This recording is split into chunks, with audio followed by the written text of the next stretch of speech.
The echo of a gunshot still hung in the evening air as Elizabeth Emerson watched her world collapse around her. The letter from her father crumpled in her trembling hand. She was banished from the only home she had ever known, all because she had dared to dream of a life beyond the stifling confines of her father's ranch. The year was 1875, and in Willow Creek, Wyoming Territory, a woman's desires counted for little against a father's iron will, especially when that father was Judge Harrison Emerson, the most powerful man in the county. Elizabeth stood on the porch of her family's grand home, still elegant in her riding dress despite the dust and tears that stained it. At 20 years old, she had lived her entire life under her father's strict control. Her crime: being caught in what her father deemed an improper conversation with Benjamin Tucker, the young ranch hand who had arrived last spring. The judge hadn't even allowed her to explain that Benjamin had merely been offering condolences about her mother's recent passing. Nothing more. "You have until sunrise," her father had told her coldly, pressing a small purse of coins into her hand. "After that, I never want to see your face in this territory again. You've disgraced this family for the last time." What disgrace? Elizabeth had wanted to scream. But she knew it went beyond Benjamin. It was her persistent questions about managing the ranch business, her refusal of Harold Whittaker's marriage proposal, the banker's son, who would have secured her father's loan extensions, and most of all, her increasing resemblance to her free-spirited mother, whose death had left the judge a bitter, hardened shell of the man he once was. As the evening shadows lengthened, Elizabeth made her decision. She would not wait until morning for a humiliating escort off the property. She would leave now, under cover of darkness, taking only what she could carry. Her father's ultimatum rang in her ears as she slipped back into the house to gather her meager belongings. Benjamin Tucker wiped the sweat from his brow as he finished the evening's work in the stables. At 25, he drifted from ranch to ranch across 3 territories, finally finding steady work at the Emerson place. Judge Emerson was a hard man but fair with his wages, and the ranch was prosperous. But it wasn't the wages that kept Benjamin at Willow Creek Ranch these past 6 months. It was the brief moments when Elizabeth Emerson would visit the stables, her auburn hair catching the sunlight, her green eyes alight with intelligence and curiosity. She asked him about the places he'd seen, listened to his stories of cattle drives and frontier towns with genuine interest. No woman had ever looked at him quite the way she did, like his words actually mattered. This evening, Benjamin had seen the judge storming across the yard, his face thunderous. Later, he'd heard raised voices from the main house. When Hank, the foreman, came to check the stables, Benjamin casually asked if everything was all right. "Miss Elizabeth's in trouble again," Hank muttered. "Judge caught her talking to you earlier. Says she's bringing shame on the family name, consorting with hired hands. Word is, he's sending her away for good this time." Benjamin's stomach dropped. Their conversation had been innocent. He'd only offered sympathy about her mother. But he knew how it must have looked to the judge, finding his daughter alone with a ranch hand, their heads bent close together in conversation. "When?" Benjamin asked, his voice tight. "Come morning," Hank replied, eyeing Benjamin suspiciously. "And if you're smart, boy, you'll keep your distance. Judge has already ordered your pay to be readied. You'll be moving on tomorrow, too." After Hank left, Benjamin paced the length of the stable. He'd planned to save another month's wages before moving on, but that was the least of his concerns now. Elizabeth didn't deserve this. She'd done nothing wrong, and the thought of her alone on the frontier, cast out by her own father, was unbearable. When the house had gone dark and the ranch quiet, Benjamin saw a shadow moving across the yard. Even in the dim moonlight, he recognized Elizabeth's graceful figure, a small bag clutched in her hand as she made her way to the stables. He stepped back into the shadows, watching as she saddled her mare with practiced efficiency. Elizabeth whispered soothingly to the animal, securing her bag to the saddle. She was dressed practically in a riding skirt and jacket, her hair braided and pinned beneath a wide-brimmed hat. Benjamin realized with a start that she wasn't waiting until morning. She was leaving now, alone in the dangerous night. Before he could reconsider, Benjamin stepped forward. "Miss Emerson." Elizabeth startled, nearly dropping the reins. "Mr. Tucker, you frightened me." "Forgive me," he said, keeping his voice low. "I heard what happened. Is it true? Your father's sending you away." Her chin lifted slightly, a gesture of defiance he'd come to admire. "Yes. Apparently, speaking with you was the final transgression in a long list of disappointments I've inflicted upon him." "I'm sorry," Benjamin said, moving closer. "I never meant to cause trouble for you." "You didn't," Elizabeth replied, her voice softening. "My father has been looking for reasons to be rid of me since Mother died. He can't bear to look at me because I remind him too much of her." "Where will you go?" "My mother's sister lives in Colorado, Denver. I've only met her once, but Mother always kept correspondence with her. I have enough money to make it there." She sounded braver than she felt, and Benjamin could hear the uncertainty beneath her words. "Alone? Miss Emerson, that's over 200 miles through rough country. There are 1,000 dangers for a woman traveling alone." "I have no choice," she replied simply. Benjamin made his decision in that moment, a decision that would alter the course of both their lives. "You shouldn't travel alone. I'm coming with you." Elizabeth's eyes widened. "Mr. Tucker, I couldn't possibly ask that of you." "You didn't ask." "I'm offering." Benjamin crossed to his own horse, a sturdy buckskin gelding. "I was being let go tomorrow anyway on account of our conversation. I know the way to Denver. I can keep you safe." "My father will assume the worst if we leave together," Elizabeth warned. "He'll think we planned this. He might even send men after us." "Then we'll need a good head start," Benjamin replied, already gathering his few possessions. "And Miss Emerson, I don't much care what your father thinks of me." There was a moment of silence as Elizabeth considered his offer. Finally, she nodded. "Very well, Mr. Tucker. And if we're to be traveling companions, I think you should call me Elizabeth." "Benjamin," he offered in return, something warm unfurling in his chest despite the danger of their situation. "My friends call me Ben."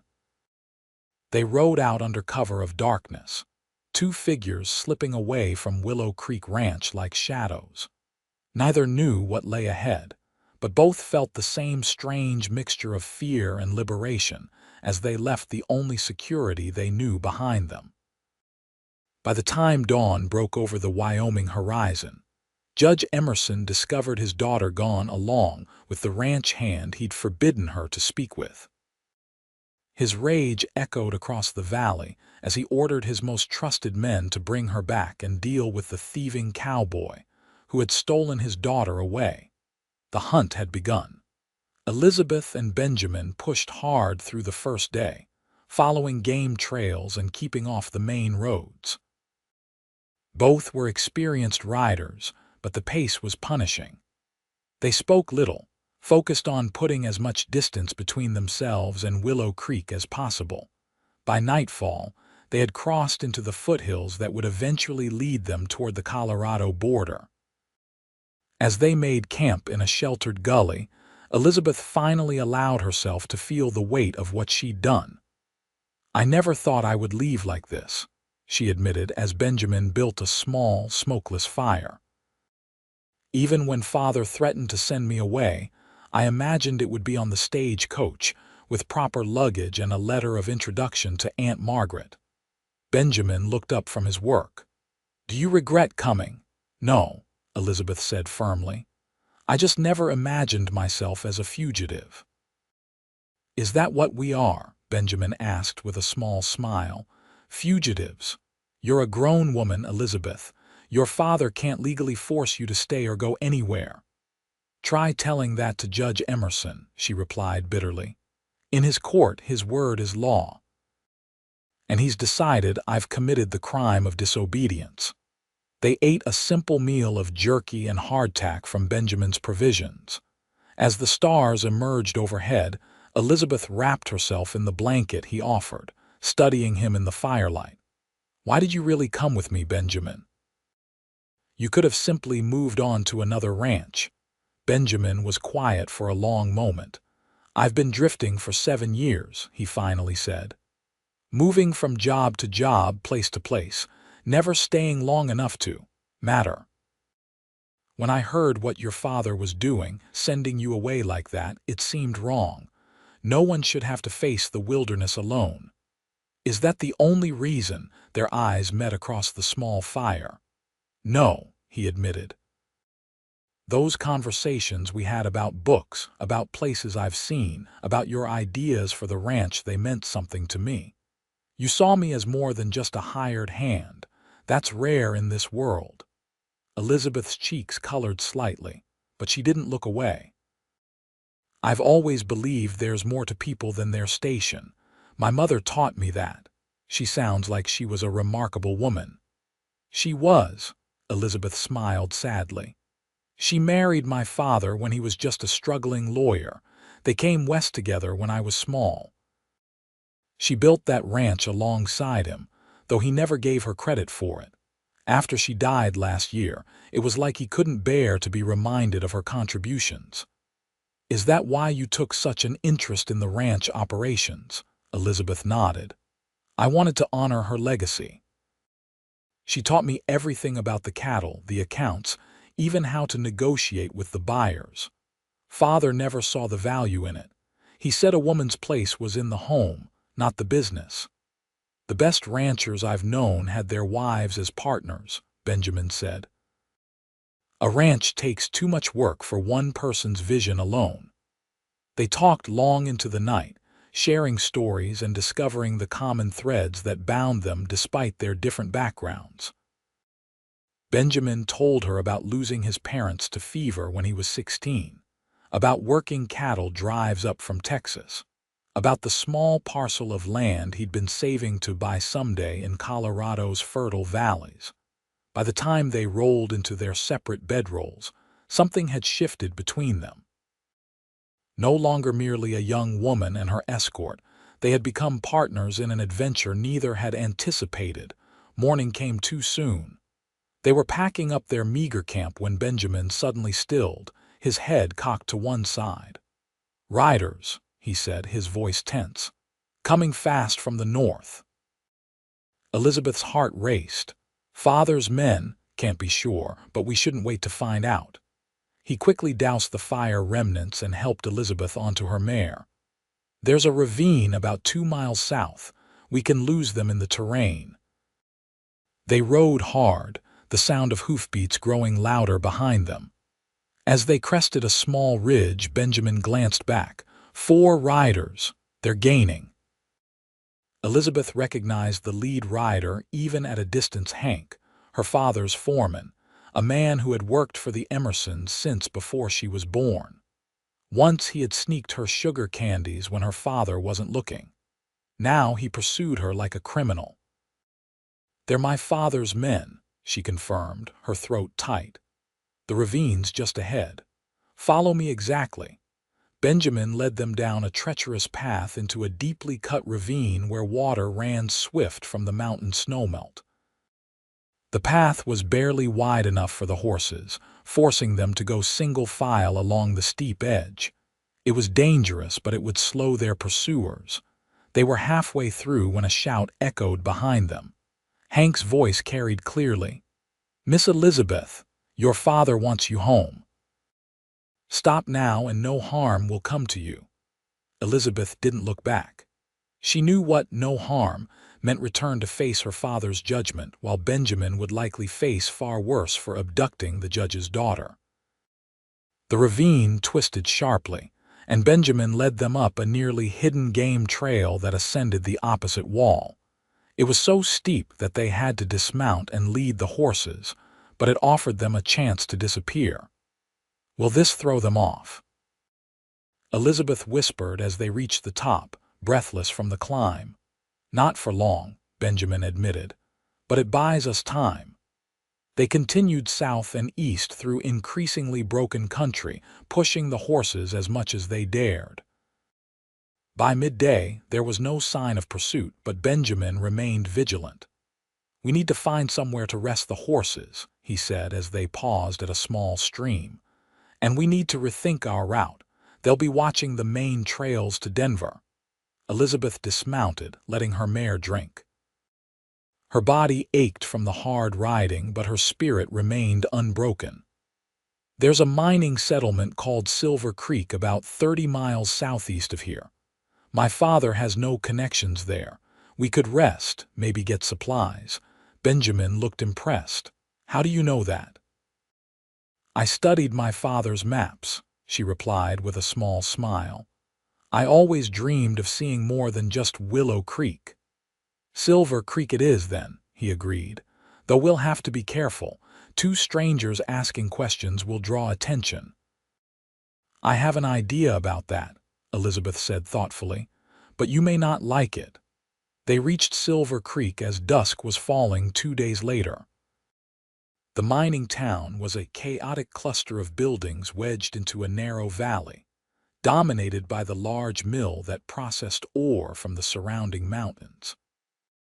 Men in dusty clothes crowded the main street, moving between the assay office, the general store, and the 3 saloons that did brisk business. Elizabeth and Benjamin paused on the outskirts, taking in the scene. They had agreed on a story. They were newlyweds, Mr. and Mrs.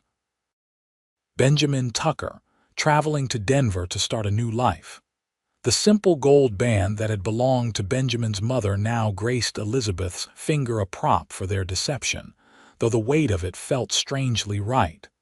"Ready, Mrs. Tucker?" Benjamin asked, a hint of teasing in his voice despite the seriousness of their situation. Elizabeth adjusted her hat. "As ready as I'll ever be, husband."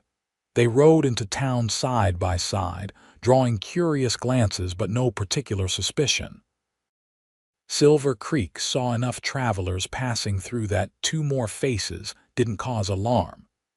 They secured rooms at the modest boarding house run by a widow named Mrs. Hollies, who seemed delighted to host a young couple. "Not many respectable women pass through," she told Elizabeth as she showed them to a small but clean room with a single bed. "Most of the ladies in town work at the Golden Nugget or the Silver Star, if you take my meaning." Elizabeth blushed appropriately, playing her part. "We're very grateful for the accommodation. We've had a difficult journey." Mrs. Hollies' eyes softened. "Running from something, are you? Don't worry, dear. Silver Creek minds its own business. That's why most of us are here." After the woman left, Benjamin and Elizabeth stood awkwardly in the small room, the single bed between them an unspoken question. "I'll sleep on the floor," Benjamin said quickly. "We just need to keep up appearances." Elizabeth nodded, relief and something like disappointment mingling in her chest. "Of course. It's only practical to share a room. Safer that way." While Benjamin took the horses to the livery, Elizabeth ventured to the general store to replenish their supplies. The shopkeeper was a talkative man, eager to share local news with a fresh ear. Elizabeth listened politely, gathering useful information about the routes south and east. "Trouble on the trails lately," the shopkeeper warned as he wrapped her purchases. "Stage was robbed twice last month on the Denver road. Your husband armed?" "Yes," Elizabeth answered, thinking of the revolver Benjamin carried. "We'll be careful." "Good girl. Pretty young thing like you needs protection out here." As she was leaving, a poster tacked to the wall caught her eye. Her heart nearly stopped when she saw her own face staring back, rendered in a surprisingly accurate sketch. The bold letters above declared, "Missing, Elizabeth Emerson, daughter of Judge Harrison Emerson. Reward for information leading to her safe return." Below, in smaller print, "Believed to be in the company of Benjamin Tucker, ranch hand and suspected abductor. Armed and dangerous. $500 reward." Elizabeth quickly averted her gaze, fighting to keep her expression neutral as she left the store. Her father had wasted no time. The posters had beaten them to Silver Creek, which meant they were likely plastered in every settlement between Wyoming and Denver. She found Benjamin at the livery, quietly grooming their horses. His face darkened as she showed him the folded poster she'd discreetly taken from outside the store. $500, he murmured. "That'll have every bounty hunter between here and the border looking for us." "And they're calling you an abductor," Elizabeth said, her voice trembling with anger. "As if I had no choice in the matter." Benjamin's jaw tightened. "That's how your father sees it. A ranch hand couldn't possibly be worthy of his daughter's company unless coercion was involved." "What do we do now?" "We leave at first light," Benjamin decided. "But we need to change our appearance first. That sketch of you is too good." That evening, in the privacy of their rented room, Elizabeth sat before the small mirror as Benjamin stood behind her with a pair of scissors borrowed from Mrs. Holly's. "Are you sure about this?" he asked, meeting her eyes in the reflection. Elizabeth's long auburn hair hung loose down her back, catching the lamplight like burnished copper. It had never been cut, save for trimming the ends her mother had always said a woman's hair was her crown and glory.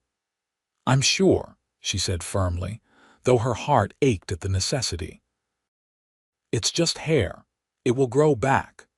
Benjamin gathered her hair in his hand, his fingers gentle against her neck. The intimacy of the moment wasn't lost on either of them as he carefully began to cut, watching the long strands fall to the floor around her feet. "Not too short," she murmured.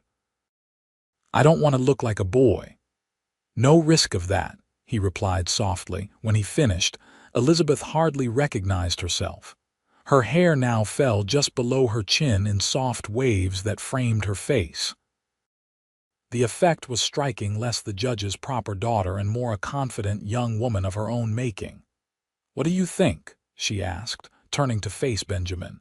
He stood very still, his eyes moving over her face with an expression she couldn't quite interpret. "You look—" He paused, searching for the right word.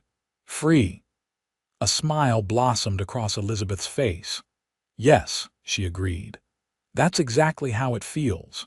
Before dawn the next morning, they slipped out of Silver Creek, taking a lesser-known trail that would eventually connect with the road to Denver.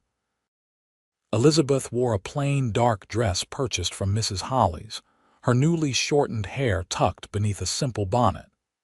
Benjamin had traded his distinctive tan vest for a dark jacket and shaved his beard to leave only a mustache. Their disguises weren't perfect, but they hoped to blend in with the numerous travelers and settlers who moved along the frontier. The wanted posters complicated matters, but Elizabeth was determined not to let her father's reach control her destiny. As they rode through the awakening landscape, mountains rising majestically around them, Elizabeth felt a surge of exhilaration despite the danger. For the first time in her life, she was making her own choices, facing the consequences of her own decisions rather than submitting to another's will. And she wasn't alone. She glanced at Benjamin riding beside her, his profile strong against the morning light. In the short time they'd been together, he had proven himself honorable, resourceful, and kind qualities her father had never bothered to see beneath the label of hired hand. "What are you thinking about?" Benjamin asked, catching her gaze. "About how sometimes the worst decisions others make for us can lead to the best decisions we make for ourselves," she replied. "I never would have had the courage to leave if my father hadn't forced my hand." Benjamin smiled, the expression warming his weather-bronzed face. I've found life has a way of pushing us toward the path we're meant to take, even when that path seems frightening at first. And what path are you meant to take, Benjamin Tucker? He was quiet for a moment, his eyes on the trail ahead. I'm still figuring that out, but for the first time in a long while, I feel like I might be heading in the right direction. The moment was interrupted by the distant sound of riders approaching fast from behind. Benjamin reacted instantly, leading them off the trail into a dense stand of trees. They dismounted quickly, keeping the horses quiet as they waited. 4 men rode past at a gallop, dust rising in their wake. They wore no uniforms but had the unmistakable look of hired guns. One carried a rifle prominently displayed across his saddle. "Bounty hunters," Benjamin whispered once they had passed. "Looking for us, I'd wager." Elizabeth's heart hammered in her chest. "They're headed toward the main road. If we continue this way, we might run right into them." Benjamin studied their surroundings, his expression thoughtful. "There's another way," he said finally. "It's longer and rougher country, but it would take us around the main routes where they'll be watching. Through the mountains," he nodded. "I worked a season for a trapper who knew these ranges. There's a pass that comes out near a place called Elk Valley. From there, we could approach Denver from the west instead of the north. Will it be dangerous? More difficult than dangerous, especially this time of year. The snow should be mostly melted in the high passes." He looked at her seriously. "It would mean at least another week of travel." Elizabeth considered their options. The longer journey meant depleted supplies and greater physical hardship. But the alternative, being caught by bounty hunters or her father's men, was unthinkable. "I trust your judgment," she said simply. And so they turned east, toward the rugged spine of mountains that would become both their shelter and their challenge in the days ahead. The mountain journey proved more arduous than either had anticipated. The trails were often little more than game paths, forcing them to dismount and lead the horses over particularly treacherous sections. The air grew thinner and colder as they ascended, and their progress slowed to a crawl. On the 3rd day in the mountains, dark clouds gathered ominously overhead. By mid-afternoon, a fierce storm had engulfed them, driving rain that quickly turned to sleet as the temperature dropped.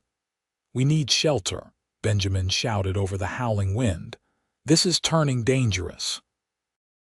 Elizabeth nodded, rain streaming down her face despite her hat. She was shivering violently, her clothes soaked through.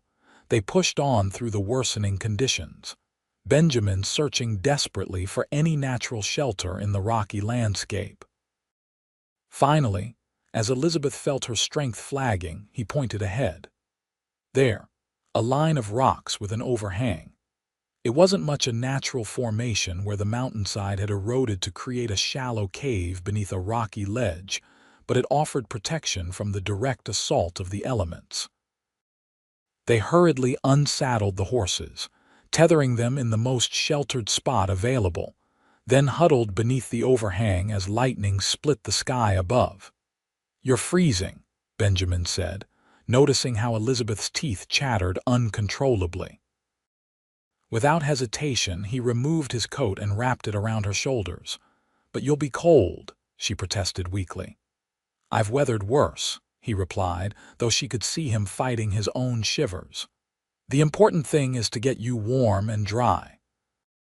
Despite the cramped space, Benjamin managed to gather enough dry kindling from beneath the overhang to start a small fire. The warmth was meager, but it was enough to take the deadly edge off the cold.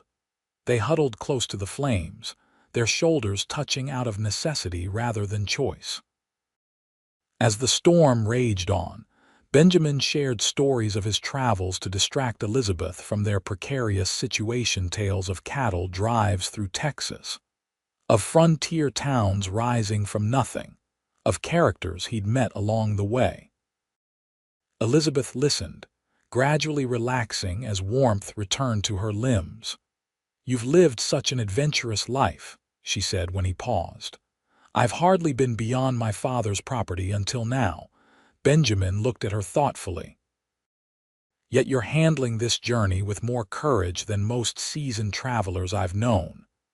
"Necessity breeds capability, I suppose," she said with a small smile. "Though I admit, I never imagined my first real adventure would involve wanted posters and mountain storms."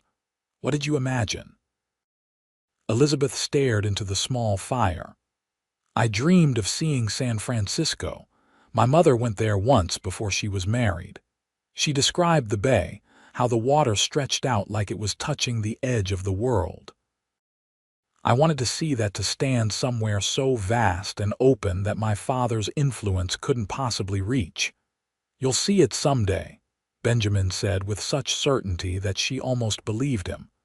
"San Francisco, and anywhere else you want to go. What about you? After you deliver me safely to my aunt's home in Denver, what then?" The question hung between them, weighted with unspoken implications. Benjamin poked at the fire, his expression pensive. "I've been saving for a piece of land," he finally said. "There's good cattle country in the valleys south of Denver. With what I've put aside, I could make a start, nothing grand, but something of my own." "You'd be an excellent rancher," Elizabeth said sincerely. "You understand animals and you know the business." "It takes more than knowledge to build something lasting," he replied. "It takes roots, commitment. Things you've avoided until now." His eyes met hers across the small fire. "Yes, moving on was always easier than staying put, fewer complications that way. And now—" Benjamin was silent for a long moment. "Now I'm starting to wonder if some complications might be worth facing." The storm continued through the night, forcing them to remain in their inadequate shelter. They slept fitfully, huddled together for warmth beneath their combined blankets. Elizabeth woke several times to find herself nestled against Benjamin's solid chest, his arm protectively around her shoulders. Each time, she told herself it was merely practical survival in the harsh conditions, but she couldn't deny the feeling of safety his proximity provided. By morning, the storm had passed, leaving a transformed landscape. A dusting of snow covered the higher elevations, and the air was crystal clear, offering spectacular views of the mountain ranges stretching endlessly before them. They continued their journey, more careful now on the slippery terrain. The path Benjamin remembered proved accurate, though in places they had to forge new routes around washouts or fallen trees. On the fifth day in the mountains, they crested a high ridge and saw before them a verdant valley nestled between towering peaks. "Elk Valley," Benjamin announced with satisfaction. "We made it through the worst of it." Elizabeth gazed down at the pastoral scene below, a meandering river cutting through meadows already green with spring growth. After the barren rocks and stunted pines of the higher elevations, it looked like paradise. "It's beautiful," she breathed. "And better yet, unlikely to have bounty hunters combing through it," Benjamin added. "We can rest properly there, maybe even find a trading post to replenish our supplies." They made their way down into the valley as the afternoon sun bathed the landscape in golden light. True to its name, they spotted several small herds of elk grazing peacefully in the meadows. The trail widened as they descended, becoming an actual path that showed occasional signs of use. "People live here?" Elizabeth asked, noticing cleared areas that suggested cultivation. "A few hardy souls," Benjamin confirmed. "Trappers, prospectors who prefer solitude to company, maybe some homesteaders in the more accessible areas." As they rounded a bend in the trail, they came upon a small cabin set back among the trees. Smoke rose from the stone chimney, and a corral to one side contained several horses. A man chopping wood in the yard looked up at their approach, setting his axe aside warily. "That's far enough," he called, his hand moving to the gun at his hip. "State your business." Benjamin raised his hands slightly to show they meant no harm. "Just passing through, sir. Been crossing the mountains from Silver Creek, heading toward Denver." The man studied them carefully, taking in their trail-worn appearance and the obvious fatigue of their horses. "Mighty rough route to take when there's a perfectly good road through the passes." "We prefer the scenic route," Benjamin replied easily. The man's weathered face cracked into a knowing smile. "Running from something, I'd wager. Not that it's my concern. Law doesn't reach too deep into these mountains, and I like it that way." He introduced himself as Everett Jackson, a former trapper who now made a modest living trading with the few residents of the valley and the occasional travelers who passed through. "Wife passed 5 years back," he explained as he invited them to water their horses.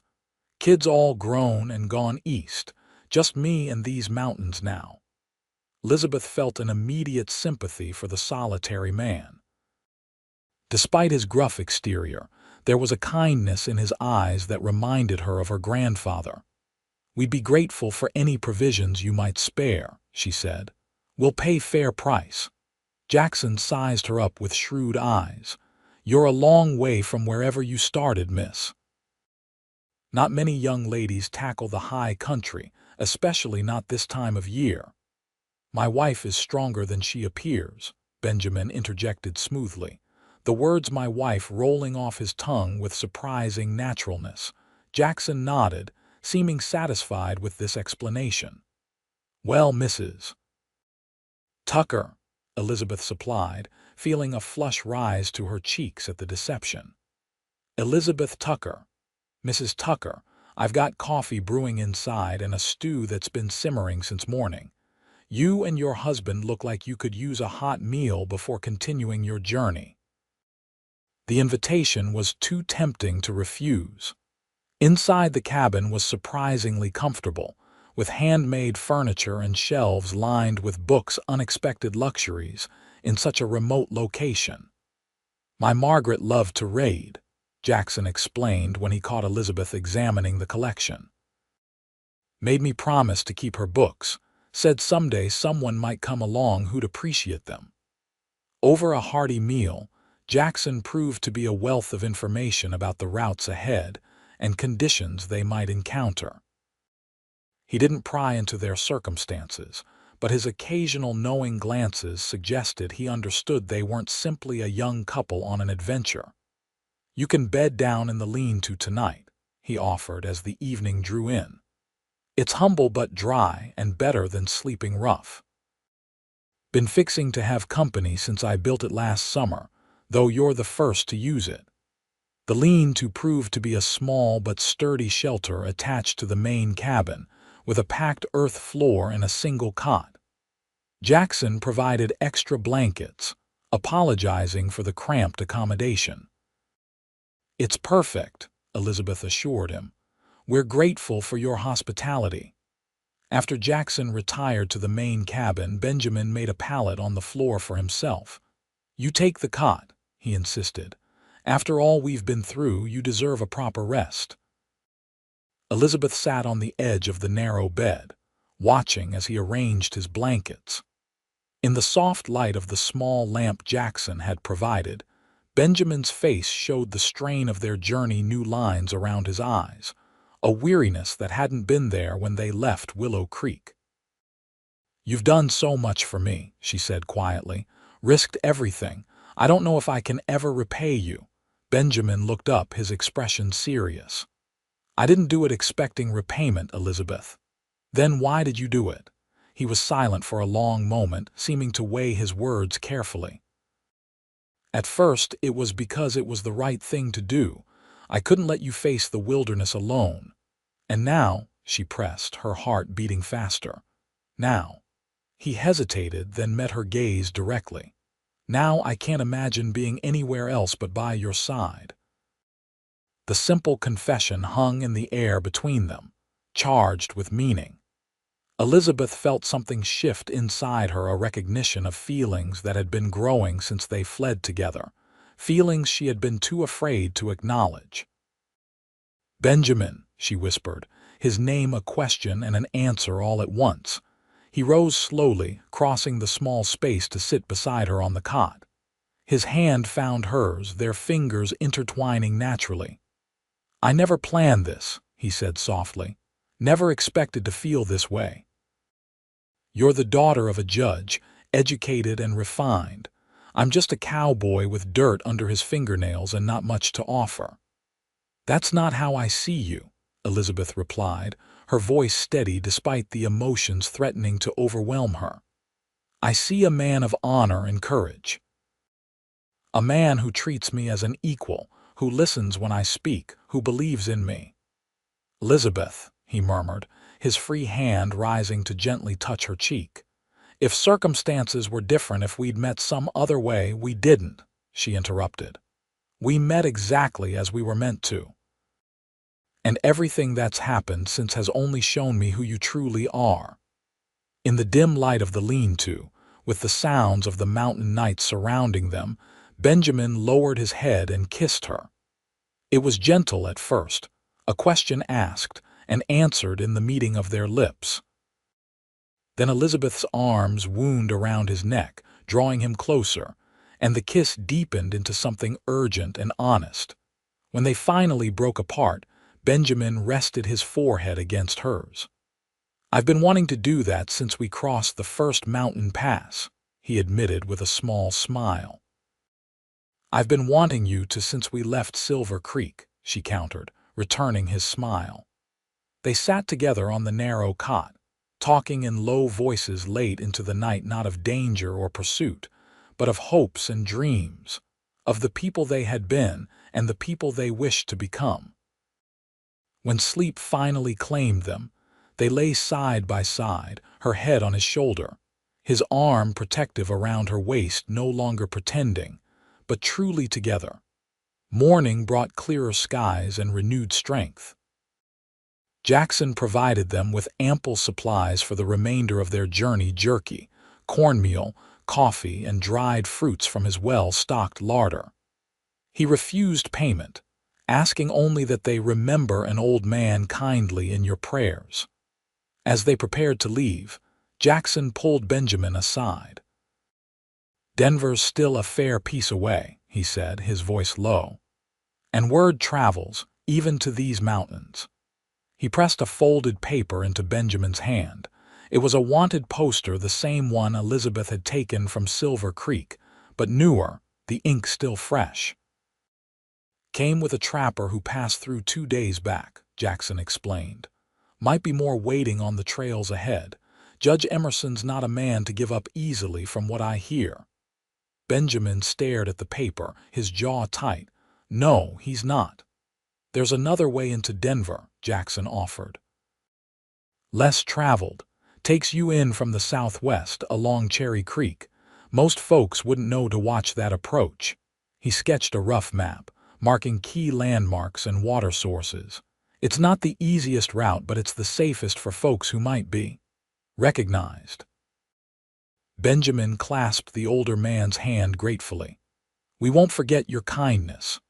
Jackson nodded, then glanced toward Elizabeth, who was checking the horse's saddle girths. "She's got fire in her," he observed. "Reminds me of my Margaret, worth fighting for, a woman like that." "Yes," Benjamin agreed, his eyes following Jackson's gaze. "She is." Elizabeth looked up, feeling their eyes on her, and smiled, a genuine smile that transformed her face and sent warmth spreading through Benjamin's chest. In that moment, he made a silent vow. He would see her safely to Denver, whatever the cost. They bid farewell to Jackson and set out along the route he had recommended, traveling at a steady pace through the valley. The terrain was kinder here than in the high mountains, allowing them to make good progress. As they rode, Elizabeth noticed a change in Benjamin, a new determination in the set of his shoulders, a vigilance that never quite relaxed, even in seemingly peaceful surroundings. "You're worried," she observed as they stopped to rest the horses beside a clear running stream. "What did Mr. Jackson tell you?" Benjamin hesitated, then handed her the wanted poster. "The reward has been increased. $1,000 now." Elizabeth stared at the paper, her hands trembling slightly.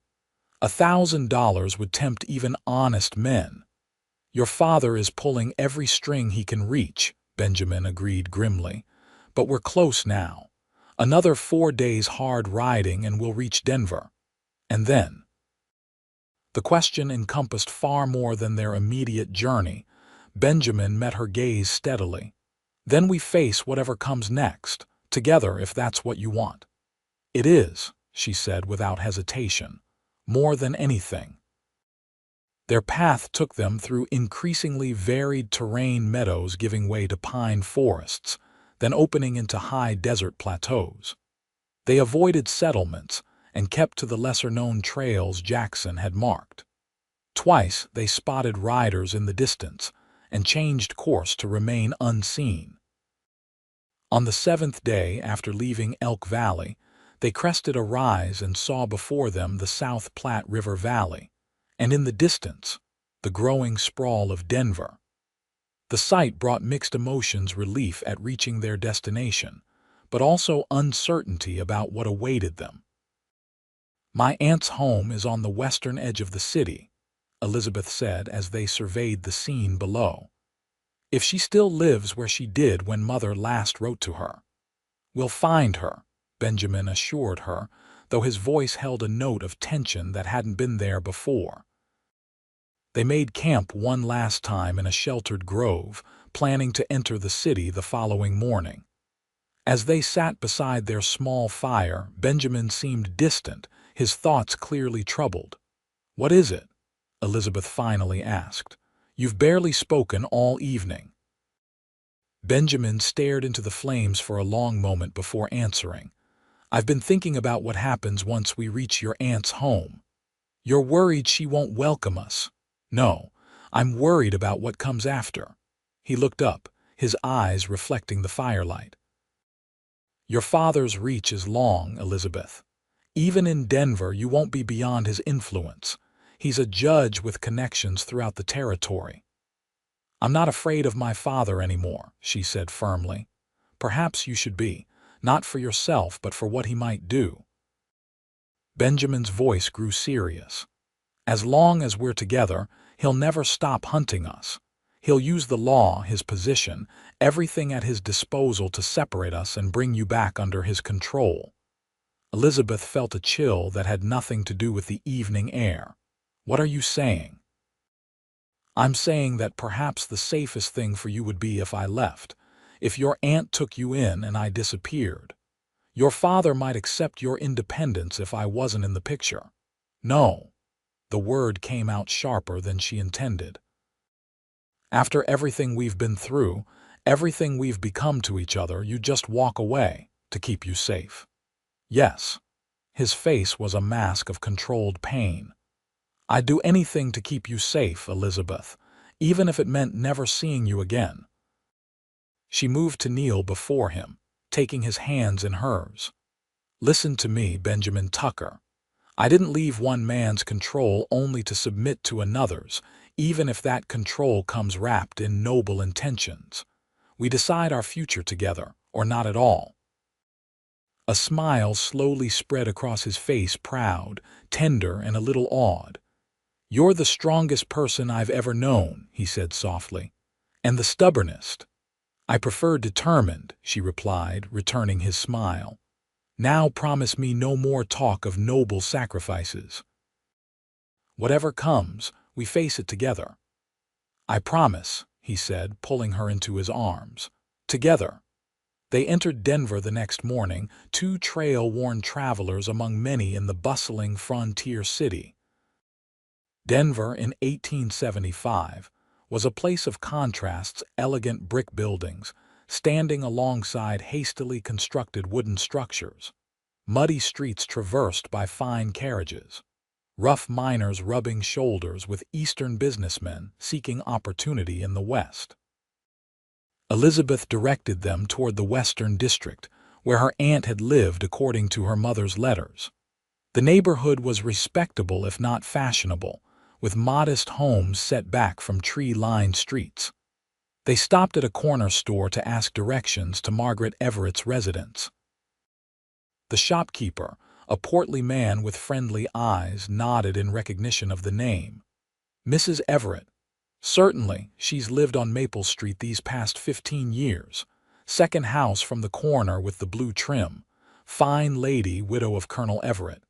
Elizabeth thanked him, hope rising in her chest.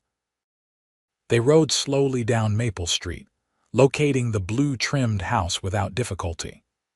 It was a comfortable two-story home with a small garden out front and lace curtains visible through clean windows. They dismounted, and Elizabeth smoothed her dress nervously. Despite her shortened hair and trail-worn appearance, she suddenly felt acutely conscious of what her aunt might think of her arrival. "You look beautiful," Benjamin said quietly, seeming to read her thoughts. "Tired and dusty, but beautiful." She squeezed his hand gratefully, then approached the front door and knocked. After a moment, it opened to reveal a woman in her 50s with silver-streaked dark hair and familiar green eyes so like Elizabeth's own that there could be no doubt of their relation. "Yes, can I help you?" The woman asked politely. Elizabeth took a deep breath. "Aunt Margaret, I'm Elizabeth Emerson, your sister Catherine's daughter." Margaret Everett's eyes widened in shock, her hand flying to her mouth. "Elizabeth, good heavens!" She looked past Elizabeth to where Benjamin stood respectfully by the horses. "And who is this gentleman?" "This is Benjamin Tucker," Elizabeth said, holding her ground despite her nervousness. He's very important to me." Margaret studied them both for a long moment, taking in their travel-worn appearance and the wary, protective way Benjamin positioned himself. Understanding dawned in her eyes. "You'd better come inside," she said finally, stepping back to admit them. "Both of you. It seems we have much to discuss." The interior of the house was warm and welcoming, filled with comfortable furniture and mementos of a well-traveled life. Margaret led them to a sitting room and rang for tea, instructing the maid who appeared to see to their horses as well. "Now," she said once they were seated, "perhaps you'd better tell me everything. I received a letter from your father last week, Elizabeth. He claims you've been abducted by an unscrupulous ranch hand." Elizabeth's heart sank. Of course he would say that. He couldn't admit I left willingly. "Which I gather you did." "Yes." Elizabeth met her aunt's gaze directly. "Father ordered me gone after he caught me speaking with Benjamin. He said I had disgraced the family and he never wanted to see me again. Benjamin helped me escape safely." And somewhere along the way, helping turned to something more. Margaret's perceptive eyes moved between them. "Yes," Benjamin answered simply. "Though that was never my intention when we left Willow Creek." Margaret nodded thoughtfully.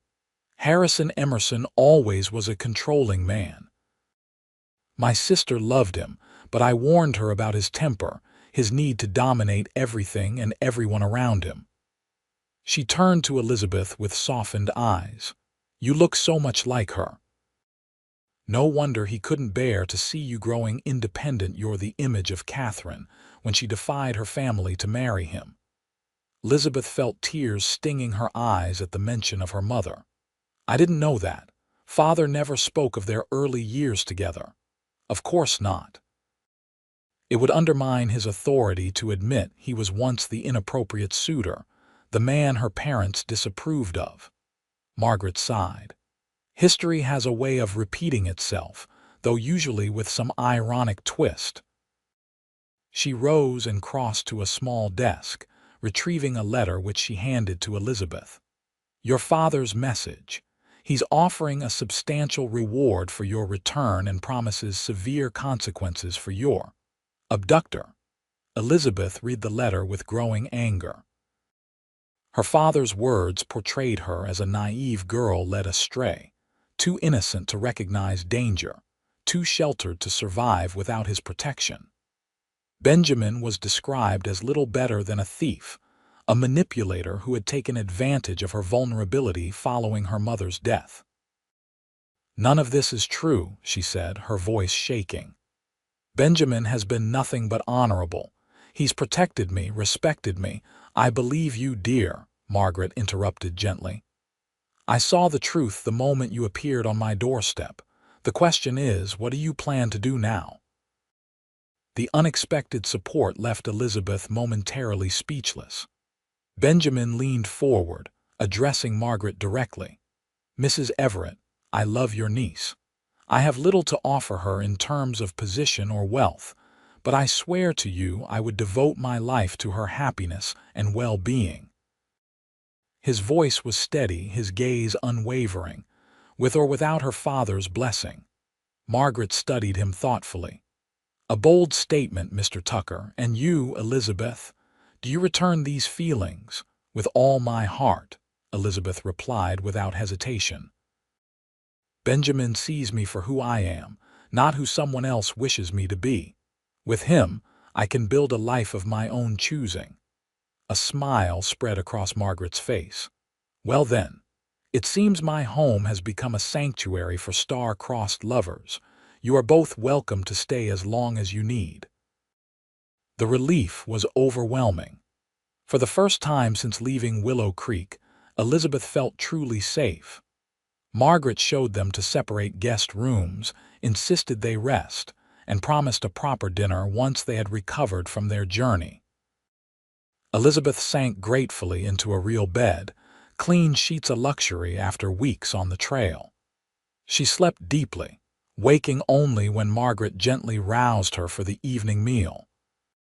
Refreshed and wearing a borrowed dress of her aunt's, taken in hastily to fit her smaller frame, Elizabeth joined Benjamin and Margaret in the dining room. Benjamin had also cleaned up, his hair still damp from washing, wearing clean clothes provided by Margaret's late husband's wardrobe. "You look quite civilized, Mr. Tucker," Margaret observed with amusement, "though I suspect you're equally at home under the stars." "More so, madam," he admitted with a smile, "though I appreciate the comforts of your home more than I can express." Over a splendid dinner, they shared the full story of their journey, the pursuit, the mountain crossing, their time in Elk Valley. Margaret listened with growing concern. "Harrison won't give up easily," she warned when they finished.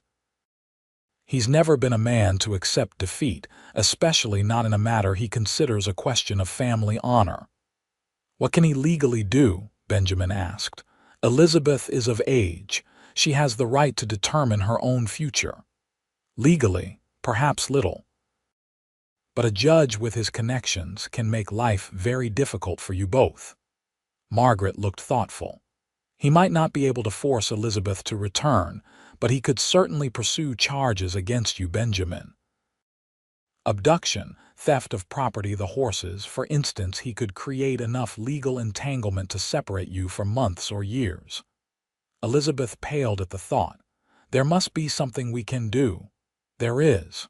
Margaret's expression became determined. "First, we ensure your safety here. Then we consider how best to neutralize Harrison's influence."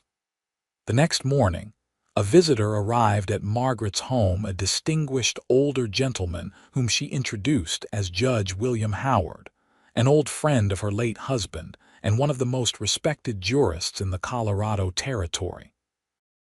"Margaret has explained your situation," Judge Howard said after preliminary introductions. "I've known Harrison Emerson for 20 years, a capable judge but a hard man with decided views on a woman's place." "Can he legally force me to return to Wyoming?" Elizabeth asked directly. "No," Judge Howard replied. "You are of legal age.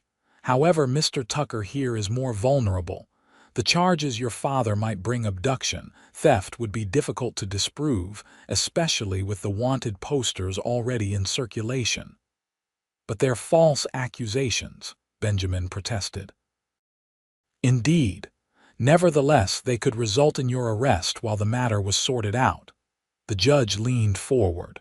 There is a solution, however, one that would provide legal protection for both of you. Marriage, Margaret supplied, meeting Elizabeth's startled gaze. As a married woman, Elizabeth, you would be legally under your husband's protection, not your father's. And Benjamin, as her lawfully wedded husband, could not be charged with abduction of a woman who freely chose to be his wife. Elizabeth and Benjamin exchanged looks of surprise, not at the suggestion itself, for both had privately considered a future together, but at the sudden practical necessity of it. It would need to be done quickly, Judge Howard continued, before your father's men track you to Denver. I could perform the ceremony myself with Margaret as witness. The marriage would be legal and binding throughout the territories. A marriage of convenience, Elizabeth murmured, the words tasting strange on her tongue. Perhaps in origin, Margaret said gently, but not, I think, in essence. Her knowing gaze moved between them. The foundation appears to be already well established. Judge Howard excused himself to give them privacy to discuss the matter. When he had left the room, Elizabeth turned to Benjamin. "This isn't how I imagined it would happen," she said softly. "Being pushed into marriage by circumstance rather than choosing our own timing." Benjamin took her hands in his. "Elizabeth, I would marry you tomorrow or 10 years from now. The timing matters less to me than the certainty that you're the woman I want to build a life with." His eyes searched hers. "But this must be your choice. If you need time, time for what?" she interrupted with a small smile. "To know my own heart better, I don't. I love you, Benjamin. I think I have since you offered to come with me that night at the stables." She squeezed his hands. "But I want you to be sure. This marriage would bind you to a woman whose father is powerful and vindictive, who might never stop trying to separate us." "Let him try," Benjamin replied, his voice low and intense. "I've spent my life moving on whenever things got complicated. Not this time. Not with you." The ceremony took place that evening in Margaret's parlor. Elizabeth wore a simple blue dress borrowed from her aunt's wardrobe, with wildflowers from the garden for her bouquet. Benjamin had purchased a new shirt and had his suit pressed by Margaret's maid. Judge Howard officiated with solemn dignity, while Margaret stood as witness, tears of both joy and remembrance in her eyes. The vows were traditional but spoken with genuine feeling, promises to love, honor, and cherish, to stand together through whatever life might bring. When Benjamin slipped a simple gold band onto Elizabeth's finger, purchased that afternoon from a jeweler on Blake Street, his hands were steady, his eyes never leaving hers. "By the authority vested in me by the territory of Colorado, I now pronounce you husband and wife," Judge Howard declared. "You may kiss your bride, Mr. Tucker." Benjamin's kiss was gentle and reverent, a promise sealed before witnesses. Elizabeth felt a profound sense of rightness as his lips touched hers, as though all the hardships of their journey had been leading to this moment of commitment. Margaret hosted a small wedding supper, complete with cake and champagne. As they celebrated, she presented them with a wedding gift, the deed to a modest house on the outskirts of Denver. "It was an investment property Colonel Everett purchased years ago," she explained. "It stood empty too long. It needs work, but it's a place to start." Elizabeth embraced her aunt, overwhelmed by the generosity. "How can we ever repay you?" "Be happy," Margaret replied simply. "Live the life my sister would have wanted for you, one of love and purpose." Later that night, in the privacy of what was now their shared bedroom, Elizabeth and Benjamin consummated their marriage with tender passion, no longer two fugitives seeking safety, but husband and wife beginning a shared life. As they lay together afterward, Elizabeth resting in the circle of Benjamin's arms, he traced the curve of her cheek with gentle fingers. "Mrs. Tucker," he murmured, testing the name. Elizabeth smiled. "It sounds right, doesn't it?" "It does." He kissed her forehead. though I suspect your father will have a different opinion when he hears of it." "Let him," Elizabeth replied, her voice sleepy but determined. "We're legally bound now. Even Judge Emerson can't undo that." But Harrison Emerson was not a man to surrender easily, as they would soon discover. Word reached them 3 days later that men matching the description of Judge Emerson's hired guns had been seen asking questions around Denver. Margaret received the news from a friend in the sheriff's office and immediately warned the newlyweds. "They're searching methodically," she reported grimly. "It's only a matter of time before they think to inquire about me, your mother's sister." Judge Howard, consulted again, advised a strategic approach. "The marriage certificate has been properly filed," he assured them. "Legally, you have protection, but legal rights and practical safety are sometimes different matters." "What do you suggest?" Benjamin asked, his arm protectively around Elizabeth's shoulders. "Confront the situation directly," the judge replied. "Send word to Judge Emerson that his daughter is legally married and residing in Denver. Invite him to come alone if he wishes to see her." "Invite him," Elizabeth repeated incredulously. "He'll be furious." "Undoubtedly," Judge Howard agreed. "But better to have him come openly, under controlled circumstances, than to have his men continuing to search. This puts you in the position of strength, extending an olive branch while making it clear you won't be intimidated." After much discussion, they agreed to the plan.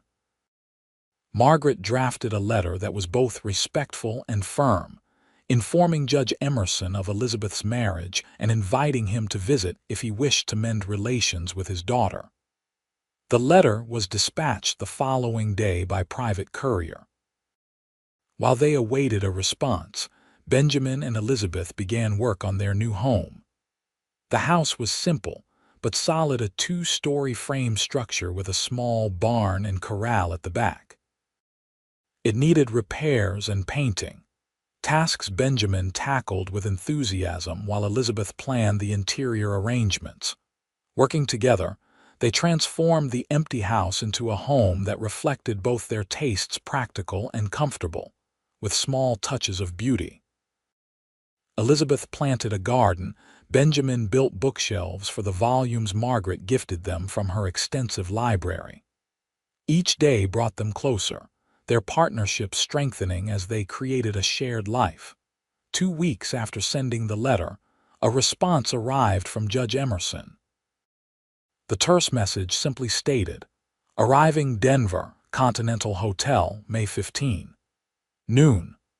May 15 was just 3 days away.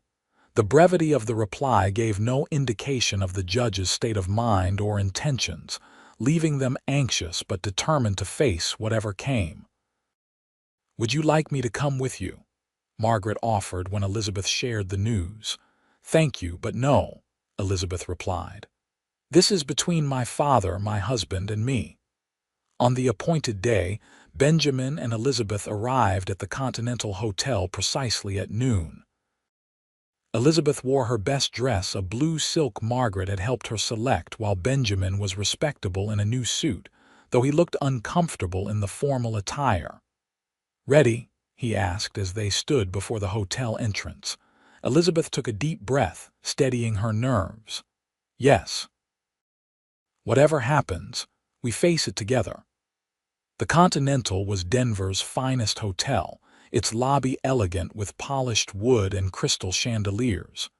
They inquired at the desk and were directed to a private dining room reserved under Judge Emerson's name. Elizabeth hesitated outside the door, memories of her father's stern disapproval washing over her.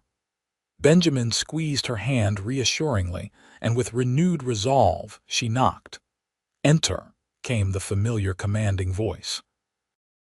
Judge Harrison Emerson stood by the window, a tall, imposing figure in a formal black suit. At 55, his dark hair was streaked with silver, his face lined with authority and recent strain. He turned as they entered, his eyes immediately going to his daughter, then narrowing when they shifted to Benjamin. "Father," Elizabeth said formally, "may I present my husband, Benjamin Tucker?" The judge's expression hardened. "I received your letter. I still find it difficult to believe my daughter would throw away her future on a ranch hand." "Mr. Tucker is my husband," Elizabeth replied evenly, "and my future is brighter with him than it ever was under your control." The judge gestured to the table set for three. "Sit.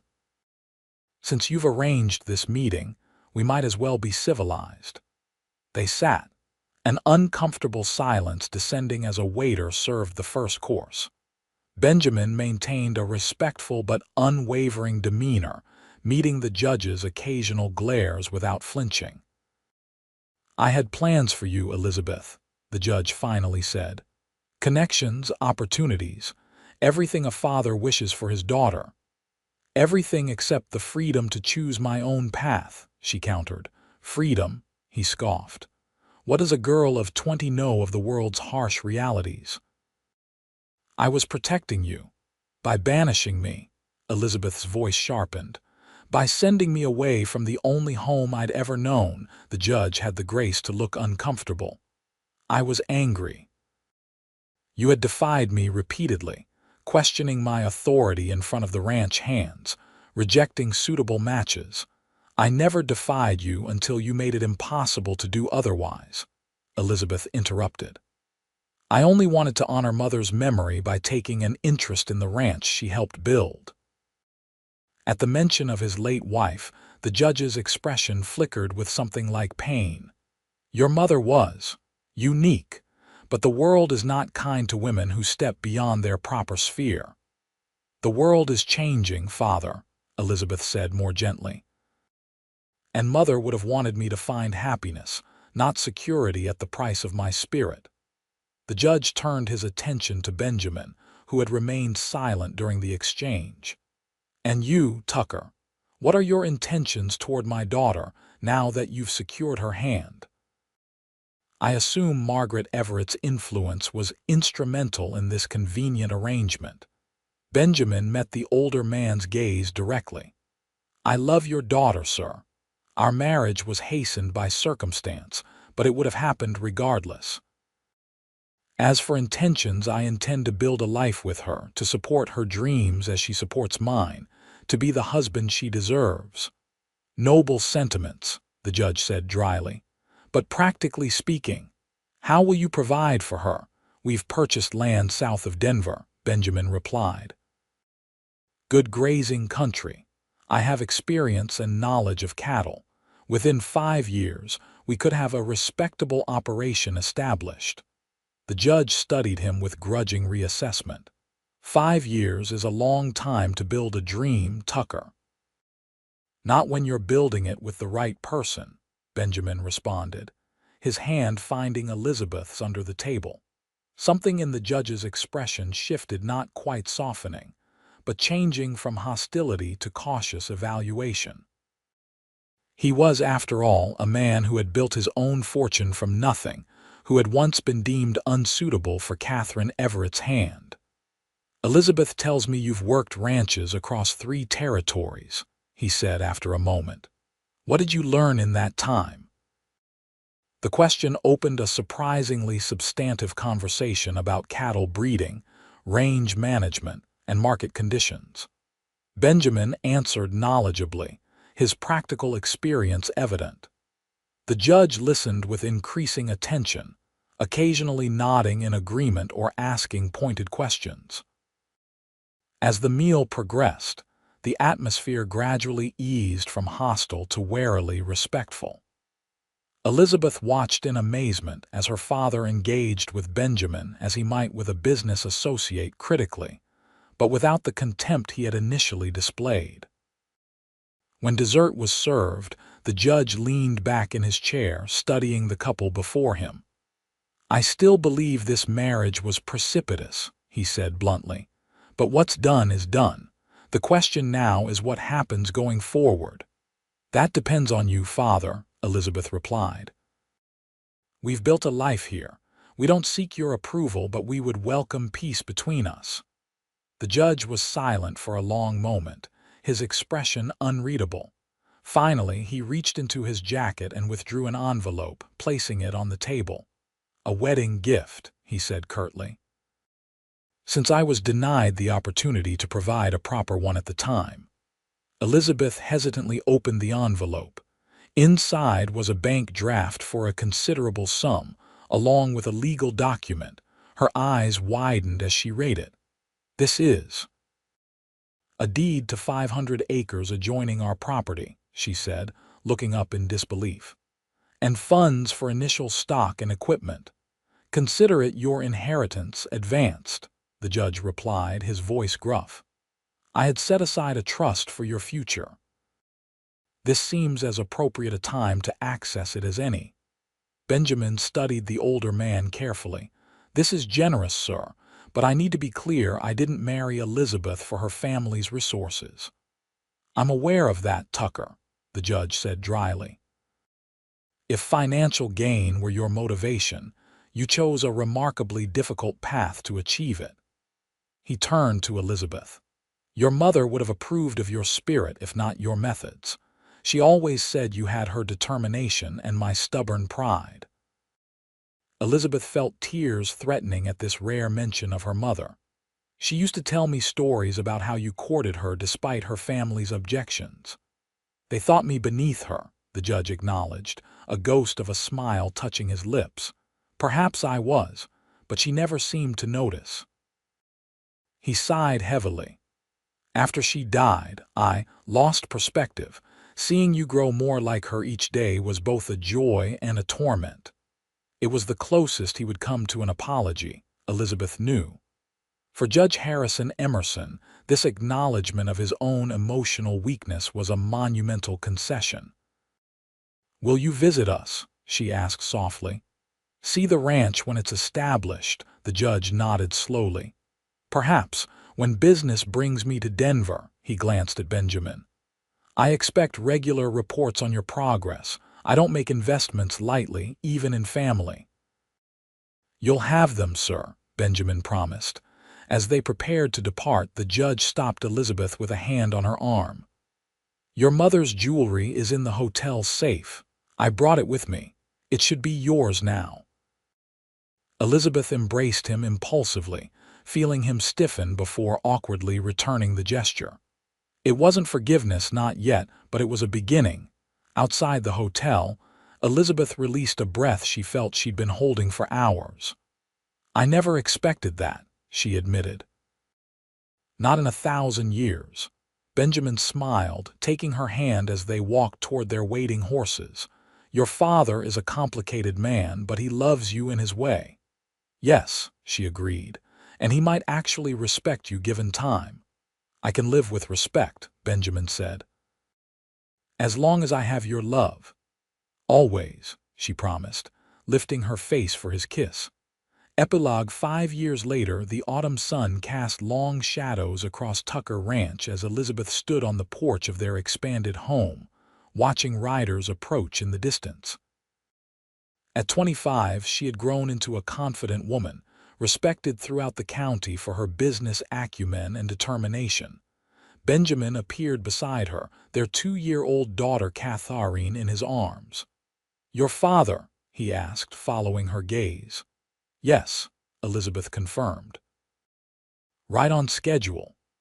Judge Emerson visited twice yearly now, ostensibly, to inspect his investment, though his gruff affection for his granddaughter belied the business pretext. The ranch had flourished under Benjamin and Elizabeth's partnership, their combined vision and hard work transforming the original property into one of the most successful operations in the region. They had named it Freedom Ranch in private moments, though Tucker Ranch appeared on all the official documents. It was their joke, their reminder of the journey that had brought them here, a headstrong young woman fleeing her father's control, and the cowboy who had ridden after her until he found not just her, but also himself. As Judge Emerson dismounted in the yard, Elizabeth watched Benjamin go to greet him. little Catharine chattering excitedly at the sight of her grandfather. The years had softened the judge, his relationship with his son-in-law evolving from grudging acceptance to genuine respect.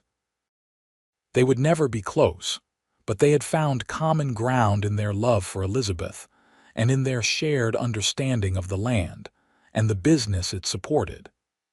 Elizabeth placed a hand on her stomach, where their second child was just beginning to make its presence known. They hadn't told the judge yet that news would come over dinner tonight, another thread binding their complex family together. As Benjamin turned to look back at her, his smile as warm and genuine as it had been that first night in the stables, Elizabeth felt the familiar surge of gratitude. Her father had ordered her gone forever, but in doing so, he had inadvertently sent her toward the life she was meant to live, a life of love, purpose, and freedom, with the cowboy who had risked everything to find her.